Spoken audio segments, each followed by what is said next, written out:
বিশ্বের সর্ববৃহৎ শ্রেষ্ঠ পৌরাণিক উপন্যাস মহাভারত অবলম্বনে লেখা নৈমিষারণ্যে মহাভারত। এটি মহাভারত অবলম্বনে লেখার প্রথম পর্ব। গোমতীর তীরে নৈমিষারণ্যে ঋষি সমাগম। দ্বাদশ বার্ষিক যজ্ঞ করেন কুলপতি ঋষি শৌনক ও আরও হাজারো ঋষিগণ।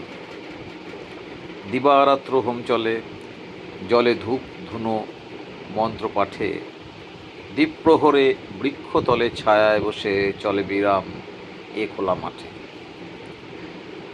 দূর থেকে শুনছেন তারা খড়মের আওয়াজ ঠক ঠক ঠক, শুকনো পাতার মর্মর ধ্বনি ক্রমশ ধ্বনিছে নিকট।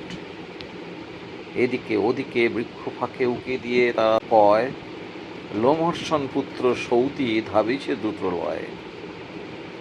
শৌনক প্রত্যুৎগমনে বসায় তাহারে, বাকি সব ঋষি মিলে ঘিরে ধরে তাঁরে। দ্বীপ্রাহরিক প্রসাদ অন্ন নিবেদন করে, কোথা হইতে আগমন জিজ্ঞাসে তাহারে। মহর্ষি কৃষ্ণদ্বৈপায়নের স্বপ্নের মহাভারতের খবর দেন শ্রান্ত সৌতি।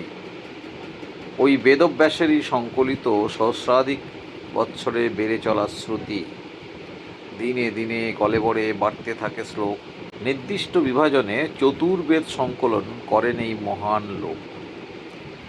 তার নতুন মহাভারত কথা নিমেষে ছড়ায়, হাজারো ঋষি জড়ো হয়ে বেদব্যাসের নতুন কথা শুনিবারে চায়।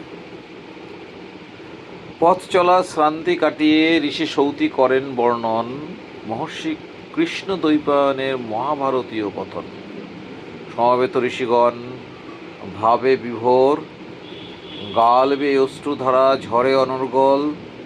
জনমেজয়ের সর্পযজ্ঞ যেথায় ছিলেন সৌতি, ঋষি বৈশম্পায়নের কথকতায় সেটায় মহাভারত তিনি জানিয়াছেন বই। এ যেন এক সম্পূর্ণ বেদ, দেবদেবীর সমাহার, যুদ্ধনীতি, রাজনীতি, সমাজনীতি, সাংসারিক আচার বিচার। প্রকাণ্ড ব্রহ্মাণ্ডের আদিপুরুষ, স্থাবর জঙ্গম সকলের স্রষ্টা, সেই অনাদি অনন্ত অভিলাষিত ফলদাতা বিশ্বপিতা চরাচর গুরু হরির চরণে প্রণিপাত করিয়া বেদভ্যাস প্রণীতা।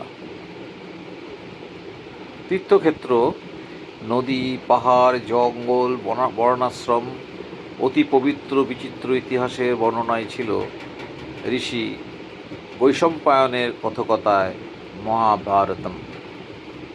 যুগে যুগে ব্রাহ্মণেরা যে ক্ষুদ্র বৃহৎ বেদজ্ঞান করেন বর্ণন, এই সকল একত্রিত রচিয়াছেন বেদ মহর্ষি কৃষ্ণদ্বৈপায়ন। সুচারু শব্দ ও রমণীয়ভাবে পরিপূর্ণ ও নানা প্রকার ছন্দবন্দে গঠিত এই অলঙ্করণ হেতু পণ্ডিত মণ্ডলীর সবিশেষ সমাদর ও সকলে মহাভারতে মোহিত। জনমেজয়ের সর্পযজ্ঞে এই কথন শুনি তীর্থে তীর্থে প্রচার সারেন ঋষি সৌতমুনি। সমন্ত পঞ্চক তীর্থ কুরু যুদ্ধস্থল দর্শন করে শেষে নৈমিষারণ্যের যজ্ঞস্থলে মহাভারত বর্ণন করেন এসে। হাজার হাজার ঋষিমুনি শোনেন দিয়া মন, নিজ নিজ ধর্মক্ষেত্রে নিজ গুণে করেন পুনঃ বর্ণন। মুখশ্রুত মহাভারত ঘোরে হাজারো বছর নানা সভায়, ফলে নানান মুনি নানান রাজন নিজ বংশ গোত্র স্থান যোগ করেন হেতায়।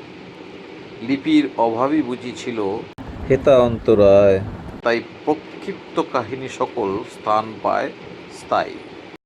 নমস্কার, আবার দেখা হবে পরের পর।